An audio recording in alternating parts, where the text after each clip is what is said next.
मला जाणवलं की माझ्या गळ्यातील सोन्याची साखळी कोणीतरी खेचतंय.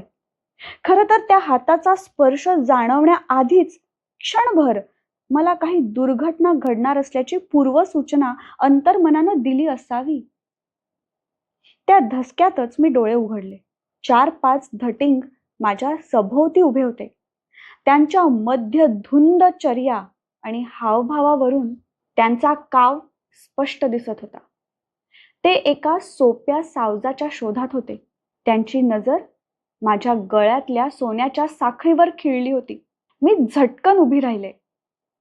माझ्या आईने दिलेली ती चेन माझ्या लेखी अमूल्य होती. मी ती सहजासहजी गमावणार नव्हते. डबा प्रवाशांनी गच्च भरलेला होता. त्यापैकी एकालाही माझ्या मदतीला धावून येण्याचं राऊच द्या, पण जे घडतंय त्याची साधी दखल सुद्धा घ्यावीशी वाटली नाही. त्या बदमाशांनी तर काही प्रवाशांनाही लुटलं होतं, पण कुणी काहीच बोलत नव्हतं. लहानपणी आम्ही भावंड खूपदा मारामारी करायचो. आमच्या घरातलं वळणच तसं होतं. मुलगा मुलगी असे भेद न करता आम्हाला सगळ्यांना एकसारखं वाढवलं गेलं होतं. मी आणि माझे भाऊ यांच्या वाट्याला येणारी कामं असोत, नाहीतर मिळणाऱ्या शिक्षा असोत, सगळं काही सारखंच असायचं. ह्यातून मी जे काही शिकले असेन तर त्याचा उपयोग करण्याची वेळ आता आली होती. ते भामटे ज्या प्रकारे माझ्यावर चाल करून आले ना, त्यावरून स्पष्ट होतं की ते काही भुरटे साखळीचोर नव्हते, तर सराईत गुन्हेगार होते.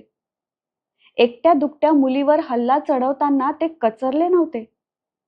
त्यातल्या एका तरुणाची कॉलर पकडून मी त्याला मागे ढकललं आणि आणखीन दोघांना लाथा घातल्यात. आता आमची चांगलीच जुंपली. मी शर्थीनं त्यांचा प्रतिकार करत होते. एकाने मला पाठीमागून खेचण्याचा प्रयत्न केल्यावर मी गरकन वळले आणि त्याला एक सणसणीत गुद्दा लावला. माझ्या त्या अनपेक्षित प्रतिहल्ल्यामुळे क्षणभर तो चक्रावला, पण लगेच सावरून माझ्यावर चालून आला. आमची झटापट सुरू झाली तोपर्यंत त्याचे साथीदार सावरले आणि चेन हिसकण्याचा आणखीन एक प्रयत्न त्यांनी केला. तशाही अवस्थेत त्यापैकी एक दोघांना मी लाथा मारल्याचं मला पक्क आठवतं. मला एकटीला त्या 4-5 गुंडाचा आणखीन सामना करणं अशक्य होत चाललं होतं. त्यांनी आपले प्रयत्न निकरानं चालू ठेवले.